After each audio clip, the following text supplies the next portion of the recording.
안녕하십니까. 오늘 제법 쌀쌀합니다. 행복한 아침 이재용입니다. 안녕하세요. 장예인입니다. 오늘은 초대 손님이 있는 날입니다.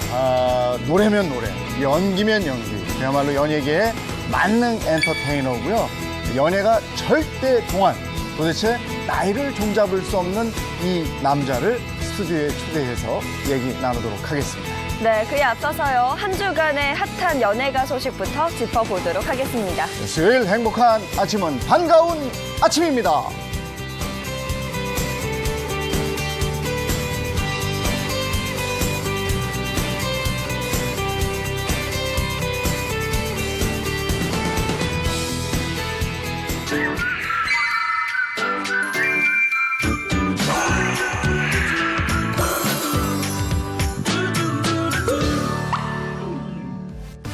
안녕하세요. 연예 전문 기자 최정아입니다. 오늘 전해드릴 첫 번째 소식 키워드입니다. 최정상 아이돌 돌연 은퇴 선언인데요. 이 내용의 주인공은 바로 그룹 빅뱅의 멤버이자 사업가로 활동 중인 승리 씨의 이야기입니다. 승리 씨는 자신이 운영했던 클럽 버닝썬 논란, 그리고 이후 이어져서 터져버린 그 성접대 의혹까지 본인이 감당하기 힘든 일들이었나 보죠. 그렇다 보니 돌연 은퇴 선언을 하게 됐습니다. 두 번째 키워드입니다. 몰카 촬영 및 유포 의혹을 받는 스타인데요. 이 키워드에 해당하는 스타는 바로 정준영 씨입니다. 방송인 정준영 씨는 불법으로 촬영한 영상 그리고 사진을 공유한 메신저 대화 내용이 공유가 되어서 이제 공개가 돼서 굉장히 파장을 낳고 있는데요. 자세한 소식 잠시 후에 전해드리겠습니다.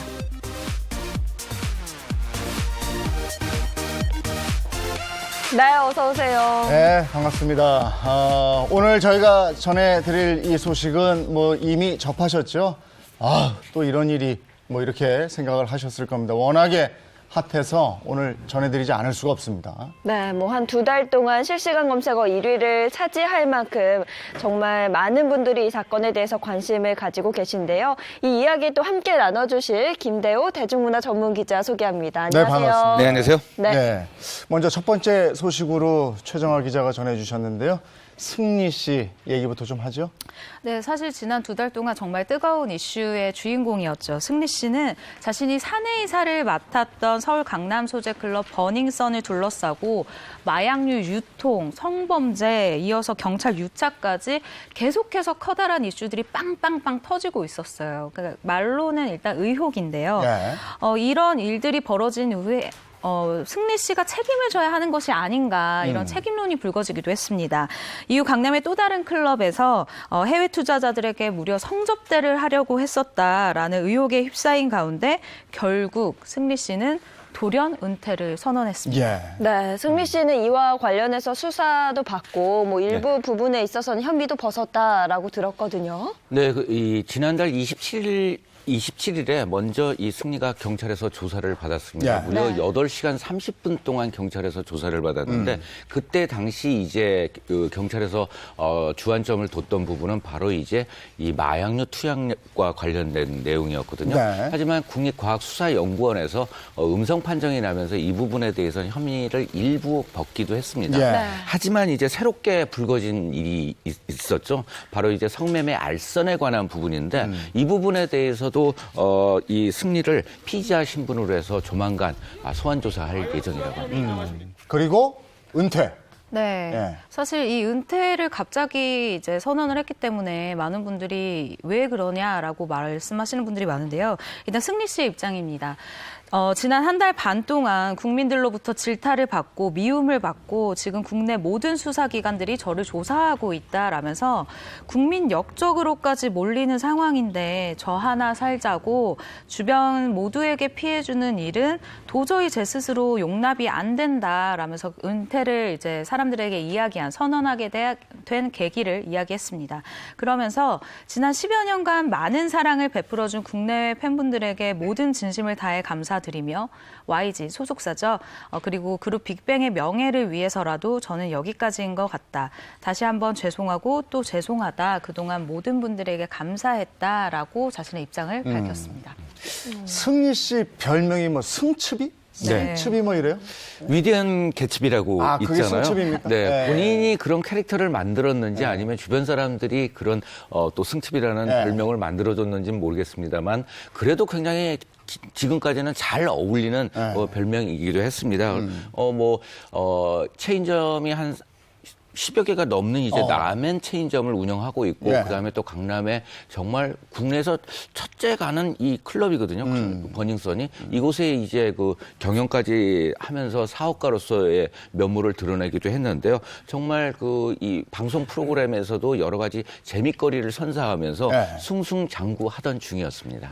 네, 그렇습니다. 앞서 짧게 말씀을 해주셨다시피 위대한 개츠비라는 소설 주인공 이름을 따온 게 이 승츠비가 될 텐데 그 소설도 조금 가난한 농부가 백만장자가 되는 그런 스토리였죠. 네, 맞아요. 그 이야기의 주인공처럼, 그러니까 제이개츠비처럼 승리 씨 같은 경우에도 정말 맨몸으로 서울에 와서 그룹 빅뱅이라는 그룹에 들어가서 굉장히 열심히 노력을 해서 굉장히 뭐 부와 명예를 누리게 되는, 그러니까 어떻게 보면 소설 속 인물과 비슷하게 어느 정도는 비슷한 예. 그런 모습 때문에 대중이 승츠비다, 승츠비다라고 불렀어요. 그리고 이 제이개츠비라는 이 소설 속 인물은 백만장자가 된 이후에 매주 성대한 파티를 열잖아요. 네. 근데 그 승리 씨 역시도 이런 부와 명예를 얻게 된 후에 많은 전 세계의 인맥들과 함께 파티를 열고 굉장히 즐거워하는 모습을 그래요? 많이 보여줬었어요. 네. 근데 사실 이때까지만 해도 사람들이 느끼는 이 방법은, 그러니까 느낌은 허세는 좀 있을지언정 밉지는 않다. 왜냐면 본인이 노력을 해서 그 부와 명예를 얻었으니까요. 네. 그러니까 굉장히 좀 재밌는 캐릭터였는데 이렇게 몰락하게 된 모습이 좀 안타깝기도 하죠. 네.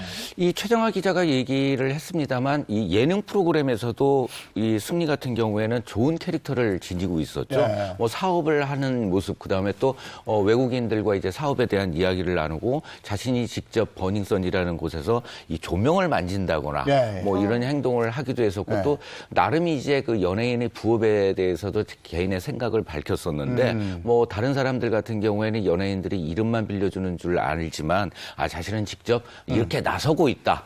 그런 이 이미지도 내보였습니다. 이런 모습을 보여왔고 그다음에 또 소탈한 모습도 일부 있었기 때문에 이번에 사건으로 인해서 시청자나 아니면 팬들이 느끼는 배신감이 더욱더 큰 것 같습니다. 아까도 잠깐 언급을 했습니다만은 성접대 의혹을 또 받고 있던 거 아니에요? 지금 받고 있는 거 아니에요? 그렇죠. 이건 수사 중인 거죠? 네, 덮친 격으로 정말 좀 충격적인 소식인데요. 승리 씨는 해외 투자자 성접대 의혹도 받고 있습니다. 일단 서울경찰청 광역수사대는 지난 10일 승리 씨를 성매매, 알선 등 행위에 대해 그 처벌에 관한 법률 위반 혐의로 출국 금지를 조치했는데요. 이번 사건 관련과 이제 내사를 이어오던 서울경찰청 광역수사대는 지난 10일에 승리를 범죄 혐의에 대한 의심이 가는 사람을 은밀히 조사하는 이 피내사자 신분에서 피의자 신분으로 전환을 해서 입건을 했습니다. 네. 경찰 관계자가 이렇게 이야기를 하더라고요. 의혹 해소 차원에서 압수수색 영장을 받기 위해서 승리를 피해자로 입건했다라고 설명을 한 건데요. 문제는 여기서 끝이 아니라는 점이죠. 여기서 끝이 아니다. 좀 불안한데요. 어떤 그렇습니다. 이 승리의 그 성매매 알선 혐의 이 부분이 밝혀지게 된 게 단체방, 그 SNS 단체방을 네. 통해서 알려지면서 여기서 이제 마무리가 될 것 같았습니다만 이 단체방에 있던 또 한 사람, 바로 이제 정준영 씨죠. 이 부분이 이제 드러나기 시작하면서 사건은 이제 새로운 국면으로 접어들게 됐는데요. 11일에는 이제 이 사건 전모들이 조금씩 네. 그 외부에 알려지기 시작을 했습니다. 그러면서 여러 연예인들이 등장을 하기 시작을 하는데 그 중에서 이제 그 정준영 씨가 주로 이번 사건의 핵심적인 문제가 있는 것으로 보여지고 있습니다. 아니 이게 처음에는 그 무슨 클럽, 그 버닝썬 클럽 앞에 폭행 사건? 그렇죠. 이거부터 시작을 해가지고 시를 끌어올리니까 그냥 실타래가 막 계속 나오는 건데. 그렇죠. 그러다 보니까 승리 씨는 지금 은퇴, 그리고 군대 간다. 이랬단 말이에요. 근데 이제 일부에서는 승리가 25일 군 입대를 합니다. 하는데 이 부분이 과연 수사에 어떤 영향을 끼치고 그다음에 또 승리에게 법적인 처벌에 의해서 유불리에 대해서도 굉장히 많은 이야기가 오고 가고 있는 상황인데요.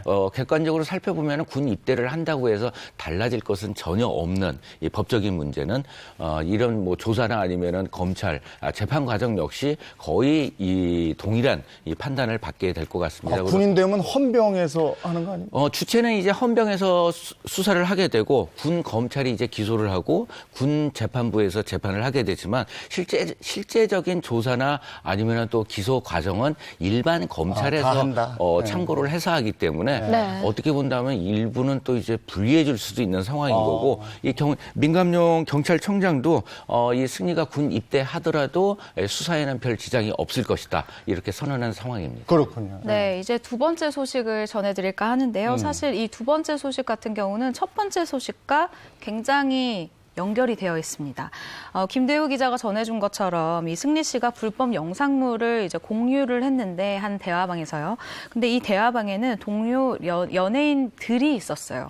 그런데 그 중에 한 명이 바로 국민 예능으로 사랑을 받았던 1박 2일에 출연 중인 방송인 정준영 씨인 것으로 드러나서 굉장히 배신감과 충격을 안겨주고 있습니다. 이 보도가 지난 11일부터 이제 나오기 시작을 했었는데 굉장히 엄중한 범죄 행위입니다. 그래서 일단 이제 불법 촬영을 했을 경우에는 이 징역 5년 이하이거나 아니면 3천만 원 벌금 또 이제 이것을 유출했을 때는 또 똑같이 이제 징역 5년에 3천만 원 이하 벌금 그리고 또 이 두 가지를 한꺼번에 했을 때는 가중 처벌이 되는 그 범죄 행위거든요. 한데 이 단체 채팅방에서 모든 증거들이 지금 현재 나오고 있는 상황입니다. 그리고 또 피해 여성만 10명으로 현재 추정되고 있는 상황이기 때문에 뭐 일반 사회에서 이런 일이 벌어졌다 하더라도 굉장히 충격적인 사건이죠. 정준영 씨는 뭐라 그래요? 일단 이 정준영 씨 같은 경우에는 10일 오후 5시 30분 어제죠. 급거 귀국을 했습니다. 해외에서 촬영 중이다가 촬영을 결국 할 수 없는 상황이 돼서 귀국을 했습니다. 그래서 인천국제공항을 통해서 입국을 했는데 여러 가지 소동도 벌어지고 그다음에 또 일반인이 이제 정준영 씨 그 모자를 벗기려고 하는 그런 일까지도 있었는데요. 일단 화면이 준비되어 있는데 함께 보시죠. 입국 장면이군요. 사실입니까? 이 장면인가 봐요. 모자 벗기려고. 영상 몰래 찍어서 올리신 거 맞습니까? 피해자가 10명이 넘는다는 하시면서 굉장히 혼란스러웠군요. 네, 최근 공항이. 이렇게 취재진이 많이 몰린 현장을 저도 너무 오랜만에 봤었던 것 같아요. 급하게 차를 타고 이제 현장을 벗어나서 도망치듯이 나가고. 저기서는 무슨 얘기를 안 했군요. 그러니까 네, 공항에서는. 일단 뭐 들릴 듯 말 듯 죄송하다라는 이야기를 한 것으로는 전해지고 있습니다만 여러 방송국이 카메라와 마이크를 준비했습니다만 그것이 정확하게 밝혀진 건 없어요. 이 귀국한 지 8시간 만인 오늘 새벽 자정 30분쯤 이 소속사를 통해서 이 본인의 사과문을 발표를 했습니다. 내용은 이렇습니다. 이제 사태의 심각성을 깨닫고 늦었지만 기회를 주셨던 모든 분들께 죄송하다. 모든 죄를 인정한다. 그리고 또 동의를 받지 않고 여성을 촬영하고 SNS 대화방에 유포했고 죄책감 없이 이런 행동을 했다고 반성을 하고 있습니다. 그러면서 공인으로서 지탄받아 마땅한 경솔한 행위였고 흉측한 진실을 맞은 영상에 등장한 여성분들과 실망과 경악을 금치 못한 사태에 분노를 느끼실 분들에게 사죄를 드린다면서 이어 모든 방송 프로그램에서 하차하고 연예 활동을 중단할 것이며 평생 범죄 행위를 반성하겠다 이렇게 밝힌 상황입니다. 지금 하고 있는 거 해서 연예 활동을 중단이지 은퇴는 아니네요. 그렇죠. 정준영 씨가 이제 입국했으니까 조사가 이루어지겠죠? 네, 애초 정준영 씨는 13일 경찰에 출두한다라고 알려져 있었어요. 그런데 이제 서울지방경찰청에서는 수사 과정에 따라 소환 일정은 변경이 될 수 있다. 다만 13일은 정준영의 조사가 예정되어 있지 않다라고 얘기를 했거든요. 근데 아까 얘기하신 이 사과문에서 정준영 씨가 자신의 이 조사 일정에 대해서 이야기를 했습니다. 14일 오전부터 시작될 수사기관의 조사에도 일체 거짓 없이 성실하게 임하겠으며 제가 범한 행동에 대한 처벌 또한 달게 받겠습니다라고 밝힌 상태입니다. 네, 이 정준영 씨는 불법 동영상 관련 혐의가 또 이번이 처음이 아니라는 이야기를 들었거든요. 네, 그러니까 이것도 참 네. 이해가 되지 않는데요. 사실 정준영 씨 같은 경우에는 지난 2016년에도 이와 비슷한 일이 있었어요. 전 여자친구와 성관계 중에 동영상과 사진을 몰래 촬영한 혐의로 입건이 된 적이 있었거든요. 사실 이때도 굉장히 많은 팬들이 분노를 했었는데요. 네. 당시 정준영 씨는 경찰 조사를 받으면서 이 문제의 휴대폰에 대해서 고장이 났다라고 이야기를 했습니다. 그러면서 제출하지 않았다라고 밝혀졌거든요. 네. 네. 그래서 기소 의견으로 검찰 송치가 되었지만 이후 검찰 조사에서도 무혐의 판정을 받았었어요. 그래요? 당시 정준영 씨가 기자회견에서 했었던 그런 이야기들, 그 기자회견의 현장을 준비해 보았습니다. 상호 이지아의 장난삼아 촬영했던 짧은 영상으로 해당 영상을 바로 삭제했습니다. 물론 몰래카메라는 아니었고, 그러나 이 모든 상황의 시작을 제공한 것은 전적으로 제 친구입니다. 그 친구에게 고통을 겪게 한 비슷한 행동에 대해서도 깊이 뉘우치고 있고요. 네, 이 핵심적인 부분은 지금 이 날짜가 네. 기자회견을 한 게 이제 2016년 9월인데 이번에 문제가 되고 있는 단체방에서 대화를 나누고 영상을 올리고 또 퍼나르는 그 시점하고 아하. 같은 시점입니다. 아하. 그러니까 이런 부분으로 인해서 많은 분들이 이제 공분을 하고 있는 상황인 거죠. 그럼 말로만 저렇게 하고 그냥 계속 그랬다는 거 아니에요? 네, 그러면서 일부에서 보도가 되어진 내용이지만은 기자회견을 갈 때 이 한 지인에게 이렇게 네. 이야기를 했다고 합니다. 기자회견을 가면서 죄송한 척 하고 오겠다라고 이야기를 했고 네. 이런 말을 옮긴 이제 그 지인과 같은 경우에는 무엇이 문제인지 잘 모르는 것 같다. 그러고 이제 몰카는 습관이었다 이렇게 증언을 해서 또 충격을 주고 있습니다. 아니 그런데 저 때도 그 검찰까지 갔는데 무혐의로 나오니까 이게 얼마나 잘못된 건지 전혀 몰랐을 거 아니에요. 그냥 해도 되나 보다 이랬을 거 아니에요. 그냥. 그죠? 맞아요. 그러면 어쨌든 아까 이제 모든 방송 활동은 중단하겠다고 그랬다는 거죠? 네, 본인이 중단하는 게 별 의미가 없어진 상황입니다. 네. 아직까지 뭐 이 재판을 통해서 혐의가 확정되지 않은 상황이지만 네. 그 자신의 이제 그 소감을 갖다 밝히면서 범죄에 대해서 인정을 하고 있는 상황이거든요. 그래서 연예계 활동 중단이 아니라 현재는 퇴출이다? 수순으로 네. 밟아가고 있는 것 같습니다. 네. 그래서 가장 먼저 이 그 발빠르게 움직인 곳은 이제 정준영 씨의 대표적인 오락 프로그램이라고 할 수 있는 1박 2일에서 네. 먼저 이제 촬영된 분량에 대해서 다 편집을 통해서 드러낼 예정이다. 그리고 또 출연을 안 시키겠다는 입장을 밝혔고 이번에 LA에 가서 촬영을 했잖아요. 네. 이 프로그램에서도 모든 부분, 이 정준영 씨가 등장하는 부분을 모두 편집을 하겠다고 했고 그리고 또 이제 다른 케이블 방송에서도 곧바로 정준영 씨의 퇴출을 선언했습니다. 그리고 또 5월에 이제 출연 예정이었던 공연이 있었는데 이 부분에 대해서는 본인 의사와는 관계없이 소속사에서 출연을 하지 않겠다. 이렇게 선언을 해서 연예계 활동은 현재 완전히 중단된 상황이라고 봅니다. 네. 뭐 내가 그만둔다기보다는 그 퇴출로 본다. 예. 그리고 이게 저 불법 촬영이라는 게 엄연히 범법행위 아닙니까? 네. 네. 찍는 자체가 범법행위입니까? 이건 뭐 어떻게 돌려보고 뭐 이게 법이 어떻게 되는 거예요? 아까 네. 무혐의 부분도 있고 해서. 이 부분이 굉장히 좀 많은 분들이 궁금해 하시더라고요. 일단 보는 것 자체는 그러니까 당연히 촬영한 사람은 범법행위죠. 그리고 이 영상을 보는 것은 처벌받지 않는다고 합니다. 단 요즘 SNS 그리고 뭐 깨톡 이런 것들이 굉장히 많은 분들이 쓰고 계시잖아요. 근데 이쪽으로 내가 받았다고 하더라도 이 받은 영상을 호기심이라도 다른 사람에게 전달을 하게 되면 이 역시 불법이라고 하거든요. 그러니까 내가 영상을 전달하게 되면 처벌을 받을 수도 있기 때문에 그냥 뭐 별 생각 없이 그냥 난 전해줬을 뿐이다. 이런 말이 이제 통하지 않게 되는 거죠. 그러니까 지금 현재 여성계에서도 가장 핵심적으로 이 문제에 대해서 엄정 처벌을 바라는 이유가 네. 굉장히 이런 범죄를 저지름에도 인해도 처벌이 굉장히 가벼웠었거든요. 예. 하지만 이번과 같은 경우에는 10여 명의 피해자가 있고 이것들이 반복적으로 이루어진 부분이었기 때문에 굉장히 그 엄중한 처벌이 예상되고 있는 상황입니다. 연예가도 그렇고 이런 일이 왕왕 있잖아요. 이런 일이 벌어지면 몇 년 지난 다음에 이제 잠잠해지면 몇 년도 안 가는 경우도 있어요. 그러면 누군가가 방송가나 또 영화계 이쪽에서 면죄부를 주듯이 이걸 쏙 또 데리고 와요. 네. 그래서 방송에 또 나온다고. 그러니까 자꾸 이런 일이 반복되는 것 같아요. 맞아요. 그런 것도 어떤 규칙, 뭘 하나 이렇게 딱 정해놓으면 좋을 것 같아요. 뭐 10년 동안 아예 못 나온다든가 네. 이런 거요. 이런 좀 강력한 방법이 있어야 연예인들 그러니까 특히나 10대, 20대 팬들의 다 자라나는 사람들의 사랑을 받는 연예인들이 더 조심하는 그런 뭐 행동 계기가 되지 않을까 싶은 생각도 네. 들어요. 오늘 두 분 고맙습니다. 고맙습니다. 네, 이번에는 연예가 스타를 스튜디오에 직접 모셔서 삶에 대한 이야기 들어보는 시간입니다. 어떤 스타인지 먼저 영상으로 보시겠습니다.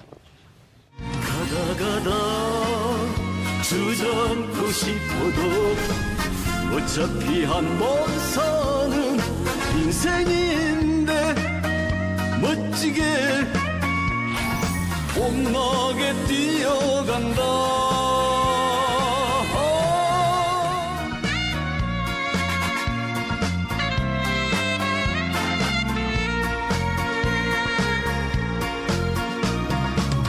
가진 거 하나씩 살았다.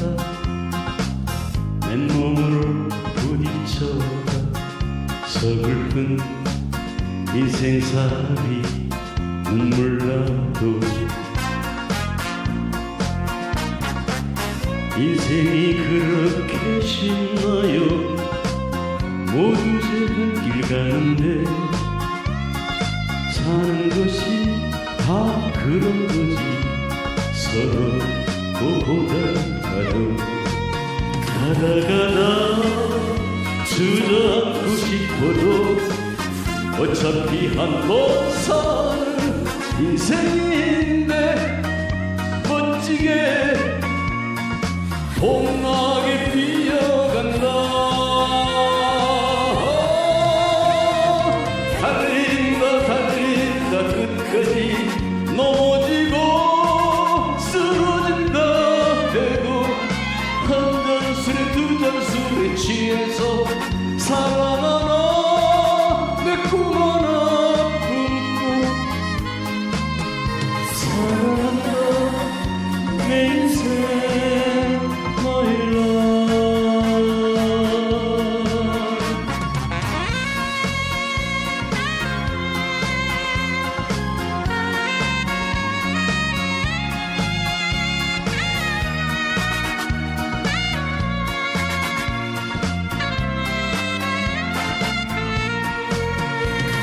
가다 주저앉고 싶어도 어차피 한 번 사는 인생인데 멋지게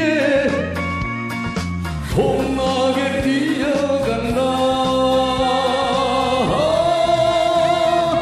달린다 달린다 끝까지 넘어지고 쓰러진다 해도 한 잔술에 두 잔술에 취해서 사랑하나 매콤한 아픔도 사랑한다 내 인생 my love. 달린다 달린다 끝까지 넘어지고 쓰러진다 해도 한 잔술에 두 잔술에 취해서 사랑하나 매콤한 아픔도 사랑한다 내 인생 my love. 사랑한다 내 인생 my love.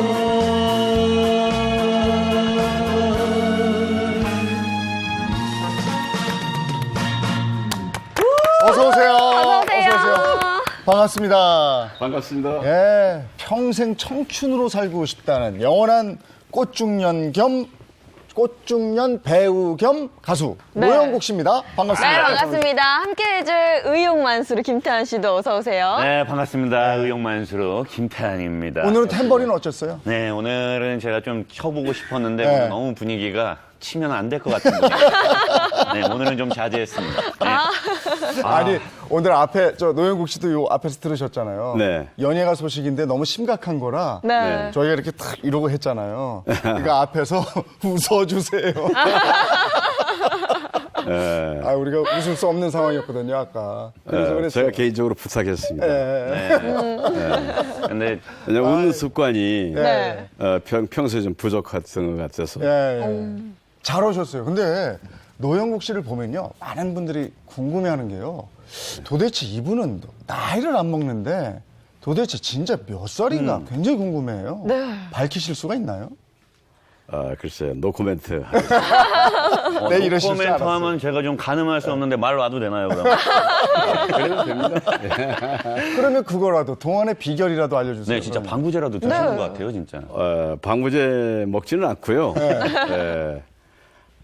저기 운동을 한 20년 전부터 지금까지 요즘에 운동을 많이 하잖아요. 예, 저 역시 그래도 꾸준히 하는 게 관건이죠. 꾸준히 해왔죠. 네, 한 몇 년 전까지만 해도 하루에 한 8km 정도 조깅했었고 지금은 뭐 1시간 정도 헬스장에서 가볍게 유산소, 근육 운동 다 하시는군요. 그러니까 그게 젊음의 그렇죠. 비결이다. 진짜 자기 관리 완전 철저하신 것 같아요. 제가 오늘 화장실 가다가 네. 봤는데 네. 정말 대단하더라고요. 화장실부터 아까 연애가 예. 뮤트를 할 네. 때까지 네. 계속 이러고 있더라고요. 준비하시는 거죠. 계속 이러고 있더라고요, 정말. 왜냐면은 이 생방송인데 네. 좀 부담스러워요. 또 오랜만에 네. 방송에서 노래를 하게 되니까 네. 좋기도 하고 좀 조심스럽기도 하고 그렇습니다. 네, 정말 근데 뭐 저 노래 한 지는 오래되셨잖아요. 그죠? 그렇죠. 오래됐죠. 음반도 지금 몇 번째죠? 이번에 3집. 그런데 뭐. 정말요? 그게 한 두 번째까지는 이제 제가 뭐 가수하겠다고 네. 제 자유로 음반을 낸 게 아니었고 극중 인물로 이제 가사 쓰고 또 멜로디도 만들고 원래 그런 걸 좋아하니까 네. 그래서 노래를 했는데 그게 방송을 통해서 그게 이제 반응이 좋다 보니까 주위에서 자꾸 이거 녹음해보자고. 그래서 녹음만 해놓고 제 주로 먹고 사는 직업은 드라마 아닙니까? 그렇죠. 연기자죠. 그러다 보니까 이제 그때 홍보에 신경 못 쓰고 어. 그러다가 2집까지는 이제 별로 알려지지 않았고 1집 언제 내신 거죠? 1집은 꽤 오래됐죠. 제가 알기로는 올림픽 때, 88년. 네, 그렇죠. 88년에. 네. 2집은? 2집은 한 15년 됐나요? 이제 꿈의 궁전 SBS. 97년. 네. 그러면 꽤 기네요. 거의 한 10년 후에 네, 내셨네요. 그러니까 주로 하는 일이 이제 드라마니까. 그렇죠. 왜냐면 제가 가수 활동을 하려고 음반을 냈던 게 아니니까. 네. 뭐 이제 소극적으로 임해 왔었던 거죠. 근데 2집에 나온 거는 그 드라마에도 나왔으니까 지금 나오는 이 음악인 것 같은데? 이거는 히트한 거 아니에요? 이거는 이번에 신곡입니다. 아, 진짜. 요게 신곡. 아까 부르셨던 거. 이 뒤에 부를 거. 이제 또 뒤에 최고의 여인이라는 노래하고 이 곡하고는 완전히 좀 뭐라 그럴까요? 전략적인 차원에서 이제 기획해가지고 네. 만든 곡입니다. 그리고 1집을 그렇게 하고 2집하고 3집도 꽤 텀이 있네요. 네. 그러니까 본업은 연기고 그렇죠. 노래는 10년에 한 이제 번 나오는 것 같아요. 그러니까 본업에 열중하다 보니까 네, 이제 이렇게 터울이 생겼죠. 그러면은 평상시에도 노래에 좀 관심이 많으셨던 것 같아요. 평소에 노래하는 걸 좋아했고 네. 뭐 우리나라 국민들이 요즘엔 뭐 다들 그 노래 교실들 많이 다니지 않습니까? 근데 이제 저는 어렸을 때부터 어렸을 때 이제 아마 잘 경험해보지 않은 분들은 잘 모를 겁니다. 전기불이 안 들어오던 시대가 우리는 살았어요. 그러니까 이제 저 국민학교라고 그러죠. 지금 초등학교 네. 시골인데 네. 이게 밤에 날씨가 흐리면은 달빛도 없고 또 별빛도 없고 그냥 깜깜하니까 사람들이 조그마한 호롱불 밑에서 다 옹기종기 모였다가 일찍 자고 그런데 일찍 자기는 뭐 하고 네. 혼자 그 정말로 칠흑 같은 어둠과 고독만이 세상을 덮고 있는 그런 그 거의 말하자면 동네 이런 데에서 무섭기도 하고 외롭기도 하고 그럴 네. 때 해는 져서 어두운데 찾아오는 사람 없고 밝은 달만 쳐다보니 노래 외롭게 부르고. 한이 없네. 그런 노래 동요 있지 예, 않습니까? 그러니까 쓸쓸할 때 네. 쓸쓸한 노래를 하면 오히려 위로가 되잖아요. 네. 그때부터 노래가 참 나한테는 정말로 누구보다도 네. 가장 친한 벗이었구나. 그거 완전히 저 낭만파시네요. 어? 굉장히 감성적이세요. 굉장히 감성적인 학창 시절을 네. 보냈겠어요. 아니, 네, 제가 네, 듣기로는 그랬어요. 감성적이지가 않았다고. 그래요? 그럼 뭐 어떻게? 네, 굉장히 방황하는. 네, 실로 어깨 좀 피고 다녔다고. 아 그래요? 오, 네, 정말요? 항상 뒷자리에 앉으셨다고. 오호. 네. 그러셨어요? 그러니까 이제 가정사 얘기인데 네. 할아버지가 이렇게 그 자수성가에서 재산이 좀 꽤 있었어요. 근데 아버지가 이제 대학교까지 이제 큰 아들을 대학까지 보냈는데 이제 큰 아들 뭐든지 다 잘 되겠거니 하고 사업장을 밀어줬는데 아버지가 잘못 사기당하고 뭐하고 해가지고 아하, 안 됐구나. 이 집안의 경제가 어려워졌어요. 다 무너졌어요. 근데 그 기간이 길었어요. 그럴 때 이제 스트레스가 네. 그냥 전부 다 말하자면 온 예. 이 집안에 스트레스가 꽉 차 있을 때 그럴 때 그 어렸을 때 그 애정 결핍이 반항아를 만들더라고요. 네, 그래서 그렇기도 그런 하죠. 시절에 방황했던 시절에 그때도 역시 노래가 또 제 좋은 벗이 벗이. 되어줬고 그러면 감성적인 거 맞는데? 그럼 학창 시절에 노래했다는 거 아니에요? 그러니까 방황하는 것도 네. 그냥 괜히 뭐 이렇게 폭력 학생들 같이 이제 그게 뭐 어떻게 그냥 그게 좀 괴롭히고 뭐 그런 게 아니라. 우쭐대고 싶어서 네. 하는 경우도 있잖아요. 네. 그것도 권력이라고. 그렇지. 근데 저는 이제 그런 쪽이 아니었고 그거 아니었어요? 어렸을 때부터 뭐 이제 그 쇼펜하우어의 인생론 그건 살 필요 없다. 그래가지고 그 책 때문에 자살도 많이 했잖아요. 인생론, 그 철학책. 생각을 많이 했군요. 이제 그런 걸, 이제 제 감성 자체가 좀 그 시나 문학이나 이런 걸 좋아했었어요. 그러니까 그 염세주의에 빠져가지고, 이제 그런 심리적인 요인 때문에 이제 반항적이었고, 그때도 노래가 제 좋은 친구가 되었죠. 그러면 그 시기에 생각도 많고 나의 인생에 대한 생각, 그게 연기에 도움이 됐겠네요, 그죠? 그렇죠. 그러면 그때 연기가 다 그런 거 아니겠습니까? 연기나 노래의 꿈을 꾸고 지금 연기 인생이 어느 정도 되신 거죠? 꽤 됐죠. 그래도 한 40년 넘었죠. 그죠? 40년 넘었죠. 40년이 넘었어요. 근데 저는 사실 이제 저도 나이를 어느 정도는 알지만 잘 몰라서 아까 전기불이 안 들어오는 시대부터 사셨다고 그래서 조선 시대부터 사신 건 아닐 텐데. 근데 여기 시골이니까. 야, 40년 들으니까 진짜 와, 관리 엄청 잘하셨네요. 연기 인생이 제가 듣기로도 관리라고 하니까. 45년이 됐고 그다음에 그게 이제 공채 탤런트로 시작하신 거잖아요. 네, MBC 7기로. MBC 7기로. 그때 네. 동기분들이 누가 있었죠? 뭐 송교인 씨도 있고 김혜숙 씨도 있고 뭐 이경진 씨, 그다음에 이제 코미디언으로는 이용식 씨도 있고. 뭐 지금 다 대단한 굉장하시네요. 분들이죠. 예. 그렇죠. 그 동기들이 굉장히 다 유명한 뭐 배우가 네, 되거나 그럼요. 뭐 개그맨이 되거나 이렇게 됐네요. 네. 네, 제가 노영국 씨 네. 한번 좀 알아봤어요. 네. 네. 네네. 네, 얼마나 대단한 분이셨는지. 근데 엄청난 분이셨더라고요. 알려줘요. 네, 지금 요즘은 뭐 청춘 스타 하면은 뭐 정혜인, 네. 김수현 씨, 박보검 뭐. 박보검 씨 뭐 네, 이런데, 네. 70년대, 80년대는 우리 노영국 씨가 단연 원탑이었다고 합니다. 7, 80년대. 네. 너무 사랑받은 드라마가 많아서 제가 좀 보자면은, 네, 누구나 아는 드라마, 빛과 그림자. 네, 조선왕조 500년. 500년. 대원군, 대추나무 사랑 걸렸네, 여명의 눈동자, 엄마의 바다, 한명의, 장미, 오기이모부터 근간에 방영된 무신, 당신뿐이야, 사랑만 할래, 당신을 주문합니다 등에 출연, 시청자들의 눈길을 휘어잡는 연기로 많은 인기를 얻고 지금은 또 뮤지컬 물론 예. 연극까지. 아, 노래 잘하시니까. 네. 모든 것들을 다 섭렵하고 계신다고 합니다. 근데 지금 태환 씨가 연극까지 그랬는데, 저거 봐요. 중후한 매력이 있어. 저게 눈빛이. 친구야라는 노래 할 예. 때입니다. 이때는 굉장히 젊었네요. 우리 아나운서 누구 닮았지? 옛날이니까. 누구나 다 젊을 때가 있고 그렇지 저 않습니까? 눈에 힘 많이 들어가요. 사진 보니까. 크게 변한 것 같지도 않으세요. 야, 정말 저 꿈의 궁전 사나이 빙가슴 할 때. 그렇군요. 연극까지 그랬는데 연극까지가 아니고 연극부터 하신 거 아니에요, 그죠?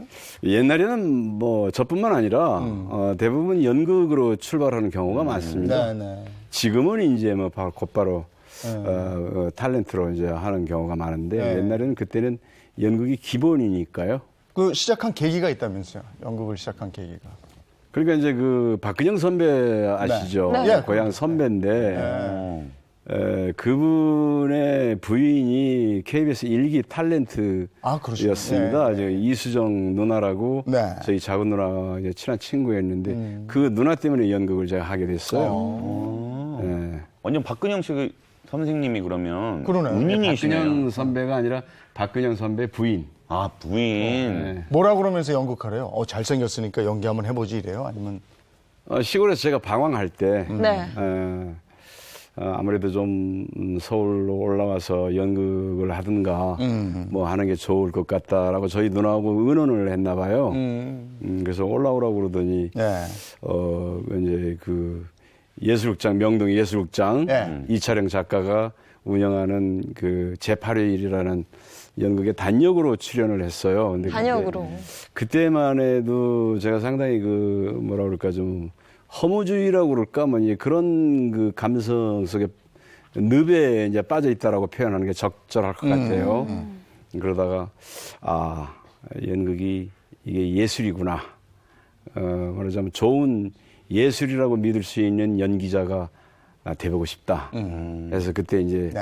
새로운 가치관을 정립했다라고 할까요? 연기를 하면서 사회생활을 시작했고 그러다가 공채 탤런트가 됐고 그러면서 제가 알기로는 그 당시에는 그 연기하시는 분들이 또 밤무대 같은 게 많아서 이렇게 노영국 씨처럼 노래 잘하시는 워낙 분들은 잘하시니까. 밤무대에 섰다고 그러는데 네, 그때는 뭐 스탠드바가 우후죽순처럼 막 생길 때인데 네. 탤런트들 근데 뭐 하셨어요? 수입 짭짤했습니다 그때. 근데 밤업소 가면 가수들이야 노래하면 되고 개그맨들이야 그냥 오신 분들 웃겨드리면 되는데 배우분들은 뭐 하세요, 가지고? 노래를 워낙 노래, 잘하시니까 노래하셨어요. 그러니까 노래를 잘하고 못하고가 중요한 게 아니고 업소들이 서로 경쟁을 하지 않습니까? 네. 연예인을 쓰지 않으면 장사가 안 될 때예요. 그러니까 텔레비에서 노래를 떠나서 텔레비에서 많이 봤던 얼굴이 나오면은 이제 그게 이제 장사의 홍보에 이제 효과가 있으니까. 그렇군요. 그럼 그때 돈도 많이 버셨겠네요. 그때 그게 괜찮았죠. 그때 그 돈 벌어가지고 땅 사놓은 사람들은 지금 네. 다 엄청 부자 됐죠. 땅 안 사셨어요? 그럼 뭐 하셨어요? 그 돈 가지고? 저는 좀 현실에 좀 둥했던 것 같아요. 네. 멍청했어요, 제가. 땅 샀어요. 그냥 쓰셨군요, 그냥. 네? 이제 가족, 딸린 이 조카들에서부터 뭐, 가족 관계가 좀 복잡했어요. 네. 아버지가 사업이 실패하니까. 돌볼 분들이 많았고. 동생들이 제대로 사회 진출을 못하고, 이 어머니 한 분은 큰아들은 돈 잘 번다고 믿거라 하고, 동생들은 다 불쌍하고, 네. 그럼 동생들은 어머니한테 이제 살살 해가지고 돈 가져가면 저한테 고마운 게 아니라 어머니가 돈 버는 분은 아니잖아요. 네. 돈은 다 제가 벌었는데 네. 저한테는 고맙지 않고 어머니한테. 어머니한테만 고맙고 자식도 다 그러지 않습니까? 네. 동생분들이 네, 사과하셔야겠네요. 또 어머니는 동생들만 불쌍하고. 네. 동생분들은 지금 그래서 다 살만해지셨어요? 지금 다 잘 살고 있습니다. 네. 노영국 씨도 살만하시죠? 저 잘 살고 있습니다. 살만하니까 아침부터 이렇게 근데 제가 정장 입고 이제 요 얘기를 한번 여쭙지 않을 수가 없어요. 왜냐하면 아까 이제 1988년에 1집을 내고 1997년에 2집을 냈는데 그 기간이 노영국 씨 전에 결혼 기간하고 같아요. 88년에 결혼했어요. 네. 97년에 뭐 다 아시는 거니까 이혼했어요. 그죠? 네. 근데 여기서 이제 궁금해 하시는 것들이 서갑숙 씨하고 그 에세이가 그때 나온단 말이에요. 네. 그래서 서갑숙 씨 그 에세이 때문에 이혼했다 이런 소문이 많이 나서 그게 맞는 건지 한번 제가 그 부분에 관해서는 오보가 좀 있어요. 뭐 여러 가지로 이혼하고 나서 그 허탈감 때문에 뭐 극단을 하나 운영을 해야 되겠다고 그래가지고 이제 생특치베리의 어린 왕자라는 작품을 올렸는데 이제 그게 흥행에 실패를 했어요. 빚을 많이 졌어요. 그래서 그 빚 갚기 위해서 에세이를 집을 내겠다고 그래서 그러냐고 그냥 그러고 넘어갔죠. 넘어갔는데 그 책 내용, 책을 봤다고 하는 사람들은 제 얘기는 없대요. 또 저 약속을 했고요. 내 얘기는 쓰지 말라고. 근데 출판사에서 자꾸 저를 끌어들이는 거예요. 마치 그 책 내용에 무슨 뭐 예를 들어 서갑수 씨가 저하고 잠자리 얘기가 있는 것처럼 책이 많이 나가야 되니까. 책을 팔아야 되니까. 그러니까 엄밀히 말하면은 그거는 제가 그 판매 중단 소송을 했어야 되는데 그랬다가는 또 더 또 신문에서 제 이름이 오르내리고 뭐 그런 거 있지 않습니까? 그래서 그것 때문은 아니다 이거. 그래서 그냥 정말로 쪽팔리더라고요. 밖에 나가는데. 왜냐하면 본 사람들은 오해를 안 하는데 안 본 사람들은 광고만 보고 마치 거기에 그 부부간에 그 잠자리 얘기가 있는 것처럼.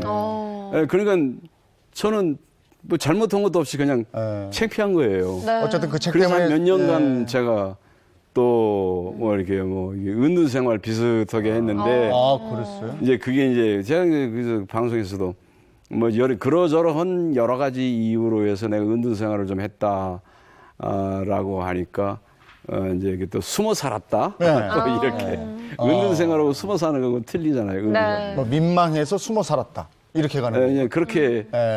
근데 그냥 숨어 살았다라고만 하면은 마치 무슨 죄짓고 한 것처럼 되잖아요. 잘못이 있는 그런, 것처럼. 그러니까 살다 보면은 본의 아니게 참 이렇게 해명하고 싶은 그런 내용들이 많이 있음에도 불구하고 굳이 그랬다가는 더 좀 파장이 생길 것 손해가 생길 것 같아서. 같으니까 억지로 참고 그냥 넘어가는 경우도 많이 있더라고요. 그러니까 오늘 그러면 그 부분에 대해서는 얘기를 하신 거네요. 그러니까 그 출판사가. 이혼이 그 에세이 때문은 아니다. 단지 내가 그 에세이 때문에 너무 민망해서 그 은둔 생활을 좀 했다. 본인도 그 에세이 내용을 출판사에서 편집하는 과정에서 이상한 방향으로 많이 또 했다고 그러더라고요. 그러니까 원래 그런 뜻이 아니었는데 그냥 순수한 자기의 어떤 그 소신을 이렇게 피력하고 싶었는데 그게 중간에서 여러 가지 과정을 거치면서 자꾸 왜곡됐다고 그러더라고요. 그러면은 그 이혼 사유 여쭤봐도 될지 모르겠는데 그러면 책 때문이 아니면 뭐 가정 뭐 이런 이제 저희 가정의사인데 좀 복잡합니다. 이제 지금 생각하면은 제가 그 당시에 좀 똑똑했더라면은 그런 결과를 만들지 않고 했을 텐데 좀 미안한 마음도 있고 후회해야 되는 마음도 있고 그러는데 고부간의 갈등도 있고 또 여러 가지 또 서갑씨 저것도 뜻이 안 맞는 부분도 있었어요. 현실관에 대해서 저는 장남이고 가장이고 철저한 현실주의자 아닙니까? 서갑수 씨는 이제 나이도 나보다 어리고 또 문창과를 나왔어요. 그래가지고 시 쓰는 거 좋아하고 글 쓰는 거 좋아하고 그래가지고 이 세상을 보는 이 관점이 좀 저하고 달라요. 그래서 그런 것 때문에 뭐 의견 충돌도 있었고 또 뭐 그 외에 뭐 여러 가지 막 뭐 조카들도 서갑수 씨가 그 착한 여자입니다. 이게 조카들도 다 우리 집으로 데리고 들어와서 다 학교 보내고 다 했고 착한 걸 많이 했는데 그게 스트레스가 너무 많다 보니까 이제 또 고부간의 갈등을 제일 어려웠던 것 같아요. 그래서 제가 가정 문제, 경제 문제 뭐 여러 가지가 겹쳤거든요. 그래서 내가 솔직한 얘기로 내 미안한 마음 때문에 내 붙잡기가 조금 어렵다. 나는 좀 조금만 더 참아달라고 말하고 싶은데 굳이 그러겠다면은 운명이라고 생각하겠다. 그랬군요. 그런 적이 있었습니다. 이 일이 있고 나서 슬럼프가 굉장히 기셨다고. 그러니까 그때 은둔 생활 하셨다고 그러잖아요. 근데 그 은둔 생활 할 때 그러면은 어디 가서 어떻게 생활을 하신 건지. 그러니까 서갑 씨가 이혼했던 게 관계가 전혀 없다라고 할 수는 없고 네. 그런 이유 저런 여러 가지 이유 또 제가 우리 딸한테 남을 의심할 줄도 알아야 된다. 뭐 그런 이제 아빠로서 이제 교육적인 내용으로 그런 말도 하는데 제 귀가 얇아요. 그래가지고 전 사실 뭐 거짓말을 못 합니다. 그러다 보니까 남이 하는 말은 다 그냥 고지고대로 사실인 걸로 믿고 하다 보니까 남한테 속기도 하고 보증도 쓰고 뭐 해가지고 여러 가지 상황이 복잡해지니까 결국은 이것저것 다 훌훌 털어버리고 조용히 좀 뭐랄까 은둔 생활이라고 아까 말했죠. 책이나 보면서 제가 과학이나 철학에 관한 그런 내용을 제가 책을 좀 좋아했습니다. 네. 그래서 그 책 속에 좀 빠져서 나머지 인생을 살아볼까 하고 30만 원짜리 월세? 월세 보증금 없는 야, 그래요? 그 용인에 그런 집이 있습니다. 무슨 뭐 사글세 뭐 우리 이렇게 얘기하죠? 네? 30만 원짜리 월세 지금 방에서? 참 소중한 경험이 뭐 이렇게 얘기하고. 소중한 경험인데 한 달에 한 생활비 70만 원이면 하더라고요. 근데 하나도 불편하지가 않더라고요. 아, 그랬어요? 왜냐하면 버스 타는 경우에는 책 아니면 신문 가지고 버스에 딱 올라타면은 독서에 집중하면은 그렇게 집중이 잘 돼요. 근데 버스가 시간이 많이 걸리는 거는 문제가 안 돼요. 그러니까 할 일을 다 해요. 70만 원이면은 뭐 충분히 영양실조 안 걸리고 그런 거예요. 충분히 살아요. 이렇게 근데 이렇게 그러면서 그때의 제 여러 가지 뭐라고 할까요? 좋게 말하면 자기 성찰의 기회라고 할까요?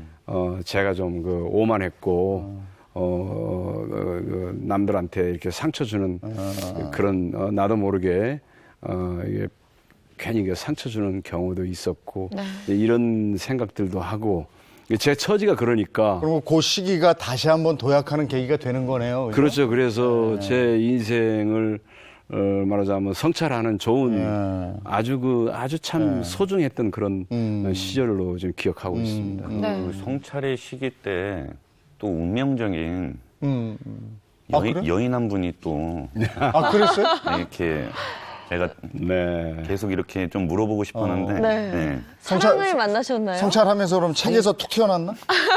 그러니까 그 운명 이 얘기하는데 네. 저는 운명론자는 아니지만은 부인은 못하겠더라고요. 왜냐하면 전혀 뜻하지 않은 우연한 사건들이 몇십 년 후에 다시 연결되면서 인생의 판도를 송두리째 바꿔놓는 또 그것이 행운의 찬스가 되는 그런 경우도 있더라고요. 너무 철학적으로 얘기해서 뭔지 잘 모르겠어요. 자세히 듣고 싶은데 그 사랑의 운명적인 사랑이라는 게 혹시 지금의 아내분을 말씀을 하시는 네, 그렇죠. 거죠? 근데 전에도 인연이 있었다고요? 그러니까 대학교 시절에 우리가 카페 같은 데서도 단방극 2편 이렇게 해서 이제 입장료 받고 이제 공연했던 적이 있었는데 그때가 무대 의상을 담당했던 한 친구가 있었어요. 대학생 때 연극할 때 만난 거예요, 그러면? 그게 그때는 이제 만났다라고 말하기에는 좀 애매해요. 네. 왜냐하면 스쳐 지나간 정도니까 이제 그 독특한 인상만 기억하고 있을 때니까. 그래서 그때 그 무대 의상이라고 하는 게 이제 디자인하고 돈 들여서 제작하고 하는 게 아니라 그냥 넉마 쪽 갖다가 그 드라마 이렇게 극 해석해가지고 거기에 맞는 꽤 맞추는 이제. 근데 그때 따라왔던 여자가 있었는데 날씬하고 얼굴도 이쁘고 자존심도 세 보이고 뭐라 그럴까 그 기품이 딱 있어 보이는 게 참 멋있다 했는데 저런 여자하고 자주 좀 만날 기회가 좀 만들어졌으면 했는데 바쁜 와중에 그냥 그 뒤로 연락할 길도 없고 그냥 지나갔어요. 근데 한참 세월이 몇십 년 지나서 그걸 만난 거예요. 우연히 어느 지인을 통해서 여럿이 만날 일인데 옛날에 봤던 딱 그 여자예요. 근데 그 여자인데 옛날에 내가 참 호감도가 있었는데 옷 입은 거 보니까 집에서 밥 해 먹고 빨래하고 하는 복장은 아니더라고요. 이게 사회생활하는 그 복장들이 있잖아요. 스캔을 했는데 유부녀가 아니다. 유부녀 냄새는 안 나요. 진짜 운명적으로 그 몇십 년 후에 만난 거네. 그러네요. 운동을 평소에 이제 운동을 이제 하고 있으니까 몸매도 그냥 그대로 날씬하고 그래서 물어봤죠. 저기 저 지금 어떻게 지내냐고 혹시 혼자 사는 여자 아니냐고 그랬더니 이혼했대요 오래전에. 이게 잘하면은 뭐 좀 건수가 되겠구나. 운명이구나. 그래서 그리고 적극적으로. 예, 그러고는 이제 근데 거기서 말을 안 해요. 뒤로 딱. 그게 너무 좋게 보였어요. 그래서 제가 이제 좀 나와 좀 이 얘기 좀 하자고 차 좀 한번 마시자고 그래가지고 만났는데 저는 제 주로 화제가 뭐 지식인 척 하려고 그러는 게 아니라 자기가 좋아하는 주제를 주로 많이 화제를 삼지 않습니까? 되죠. 그래서 그 뭐 예를 들어서 이제 과학이나 물리학이나 뭐 아니면 이게 그 뇌과학, 심리학 그 얘기하면 가지 않아요? 데이터하는 그러니까 그거를 솔직한 얘기로 제 성격상 그걸 이게 유머 감각도 저는 없고 재밌게 말할 줄도 모르고 그렇다고 해서 제가 그 여자한테 그 지식을 제가 뽐내가지고 뭐 얼마나 점수 따겠어요. 오른 늘 저는 그 생각만 하고 있으니까 뭐 아인슈타인의 상대성 원리, 시간과 공간과 뭐 이게 근데 저는 그거를 이해할 수 있게 설명을 할 수가 있어요. 아니 언제 특강을 모셔야 될 것 같은데. 그러니까요. 그래서 그냥 전혀 엉뚱한 얘기인데 남들은 다 도망가 버리죠. 재수 없다고. 진짜로 입사가 다 가요. 근데 그 얘기를 듣고 있었나 봐. 데이트할 때 그런 그러면서 얘기하면 뭐라고 정말. 그러냐면은 자기는 덕택에 간접적인 독서를 한대요. 듣고 있었던 거야. 참았던 거야. 아니 굉장히 지혜로우신데요. 참았던 거 아니에요. 미인이시네요. 노영국 씨한테는. 네, 그래서 재밌게 들어요. 왜냐하면 참는 거하고 틀리잖아요. 알아요. 표정이. 알았어요. 참으면 뭐 눈꺼풀이 벌써 처지고 막 그러잖아요. 아니 근데 지금 노영국 씨가 네. 지금 그 아내분 얘기할 때 눈빛이 막 지금 반짝반짝하는 게 내가 너무 귀여운 게 뭐냐면은 저 계속 노영국 씨 귀를 보고 있었는데 귀가 빨개져 있어요. 야. 처음이에요. 방송 들어가서 귀가 빨개진 게 뭐 이렇게 그러니까. 여인하니까 그때부터 그래서 지금 얘기 들어보니까 지금 신곡 제목이 최고의 여인이잖아요. 네네네. 그럼 그 아내 얘기입니까? 와이프로 그렸습니다. 또 빨개졌어. 또. 우리 저기. 그럼 우리가 말도 중요하지만 아내의 얘기를 담은 그 노래 신곡이니까 네. 최고의 여인 네. 그거 한번 청해도 되겠습니까 지금? 아침이지만 좋죠. 괜찮습니까? 네. 자 그럼 박수로 청하겠습니다. 신곡이에요. 예 앞으로 나가주시고요. 오로지 나만 해요 여자 이 세상의 최고의 여인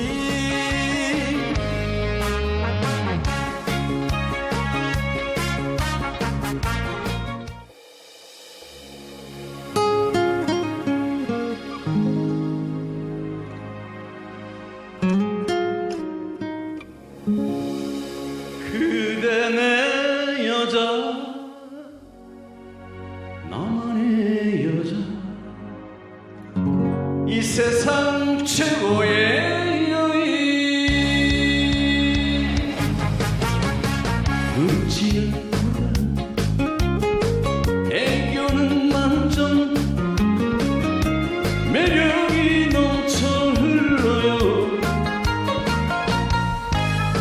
착한 마음씨 따뜻한 미소 당신 하늘의 천사 나만을 비추고 나만을 사랑하는 당신은 나의 전부야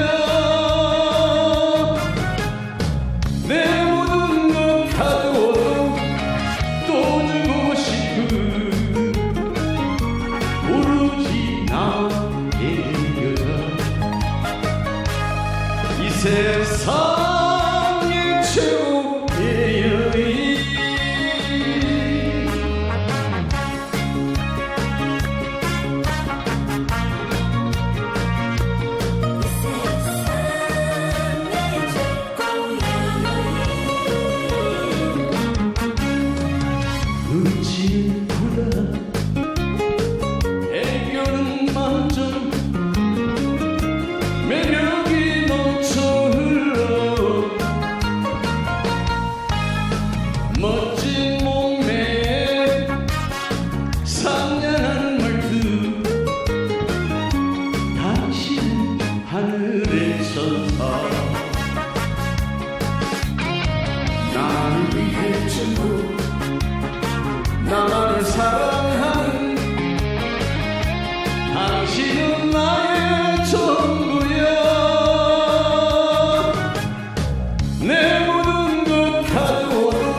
세상의 최고의 여인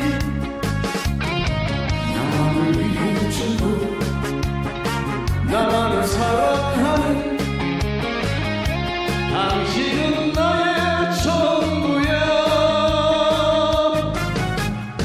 내 모든 것 가져와도 또 주고 싶은 오로지 나만의 여자 이 세상의 최고의 여인 이 세상의 최고의 여인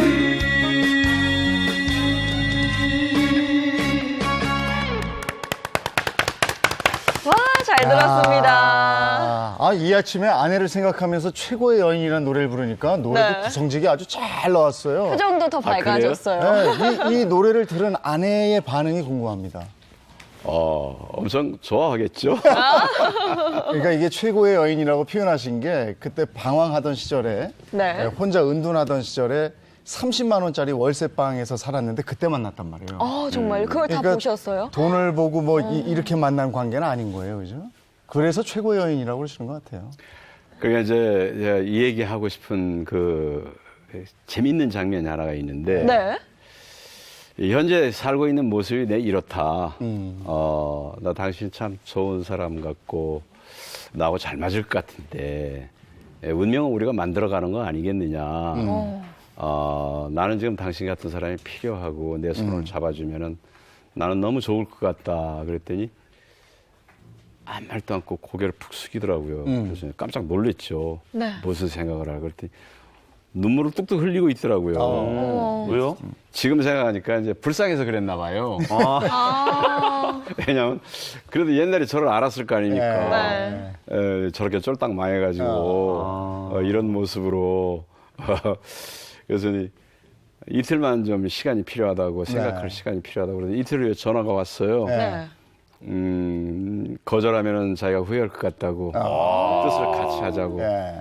그렇게 해서 바로 지금 잘 살고 있습니다. 지금은 이제 또 제가 이게 이제 이제 그 패션 가게 그 때려치고 네. 운동이나 하면서 내 코디나 해주라고 내가 먹여 살릴 수 있으니까. 지금 코디 직접 다 해주시는 거예요? 그래서 이제 옷 이런 거 다 집사람이. 그렇군요. 그럼 뭐 지금 아내 얘기할 때마다 눈이 반짝반짝 하시니까 혹시 지금 한마디 하실래요? 아내한테 한 말씀 하실래요? 네, 카메라 간단하게? 보시고 네. 한마디 해주세요. 보실 텐데. 여보, 내가 살아가는 거 알잖아. 이 말이면 되는 거죠. 네, 무슨 말이 더 그러면 필요해요? 마무리하면서 앞으로 계획 좀 듣고 싶어요. 앞으로도 노래 계속할 것인지 연기 노래 병행할 것인지 뭐 앞으로 계획 좀 말씀해 주세요. 일단은 제가 지금 맡은 역할이 뭐 옛날에는 이제 탤런트도 제 인생의 이 세상의 이제 무대라고 하면은 탤런트도 하나의 역할이었고 네. 뮤지컬 배우도 하나의 역할이었고 지금은 이제 가수라는 역할을 맡았다라고 생각을 합니다. 이 역할에 지금 일단 충실하면서 제 노래에 대한 철학은 노래는 얼마든지 대중가요도 얼마든지 예술이 될 수 있고 예술이라는 사실을 증명하는 가수들도 많이 있어요. 뭐 조용필 씨만 해도 저는 예술이라고 생각합니다. 그런 분들처럼 저 장인 정신으로 예술이 될 수 있는 그런 노래를 기억하고 하고 싶다. 지금은 많이 부족하지만은 앞으로 노력하는 게 내 인생의 전부다. 알겠습니다. 이렇게 생각합니다. 오늘 나오셔서 아침에 노래 2곡이나 해주셨어요. 인생 얘기 저희가 곤란한 질문도 있었을 텐데 이해해 주시고요. 고맙습니다. 인생 얘기 성실히 해주셔서 고맙습니다. 불러주셔서. 잘 들었습니다. 감사합니다. 고맙습니다. 네. 저 이제 날씨가 궁금합니다. 왜냐하면 오늘 아침 출근길에 저 좀 쌀쌀했었거든요. 그리고 오늘 공기는 근데 굉장히 좋더라고요. 네, 그렇죠. 하지만 또 갑작스럽게 꽃샘추위가 찾아와서 당황하신 분들 많으실 것 같은데요. 야외 현장 연결해서 자세한 이야기 들어보겠습니다. 김혜영 캐스터. 네, 상암동 DDMC 앞에 나와 있습니다. 네, 날이 좀 갑자기 너무 추워졌어요. 네, 그렇습니다. 이 부쩍 포근했던 봄 날씨를 시세막이라도 하듯 오늘 아침 꽃샘추위가 찾아왔습니다. 저는 옷장 속 넣어뒀던 겨울 코트를 다시 챙겨 입었는데요. 하루 사이 기온 변화가 큰 탓인지 유독 볼에 닿는 공기가 차갑게 느껴집니다. 9시를 향해 가고 있는 현재 서울의 기온은 0.1도로 어제 같은 시각보다 4도 정도 낮고요. 충북 제천은 무려 영하 7.3도까지 떨어졌습니다. 찬바람의 체감 온도는 이보다 더 낮으니까요. 든든하게 챙겨 입으시기 바랍니다. 낮에도 기온 크게 오르지 못하겠습니다. 서울 8도, 철원 6도, 안동 8도, 광주 10도로 어제보다 1에서 4도 정도 낮겠고요. 평년 기온도 밑돌아 종일 쌀쌀하겠습니다. 그래도 찬바람이 먼지를 밀어낸 덕분에 공기는 깨끗해졌습니다. 전국 미세먼지 농도 좋음에서 보통 단계를 유지하겠습니다. 이런 가운데 대기는 점점 건조해지고 있는데요. 서울을 포함한 일부 경기와 동해안에 건조주의보가 내려진 가운데 강원 산지와 동해안엔 강풍주의보까지 내려져 있습니다. 주변에 불이 붙을 만한 위험한 요소는 없는지 꼼꼼히 살피셔야 합니다. 꽃샘추위는 내일 아침까지 이어진 뒤 낮부터 평년 수준을 회복하겠습니다. 이후 하늘은 차차 흐려져 밤에 중부를 시작으로 모레 전국 곳곳에 비 또는 눈이 내리겠습니다. 오늘 감기 가능 지수 매우 높은 단계까지 오릅니다. 내일도 서울 기준 아침 기온이 영하 2도까지 떨어지니까요. 따뜻하게 챙겨 입으시고 면역력 관리 잘 하시기 바랍니다. 마음만큼은 포근한 하루 보내세요. 지금까지 상암동 채널A에서 날씨였습니다. 날은 좀 쌀쌀합니다만은 모처럼 미세먼지 걱정 없으니까요. 오늘 시간 여유 되시면 산책 좀 하시고 공기 한번 하시고. 예. 네, 단 외출하실 때 옷 따뜻하게 챙겨 입으시는 거 잊지 마세요. 저희는 내일 아침 8시 더욱 신선하고 알찬 내용으로 돌아오겠습니다. 네, 행복한 아침, 행복한 하루 되십시오. 고맙습니다. 고맙습니다.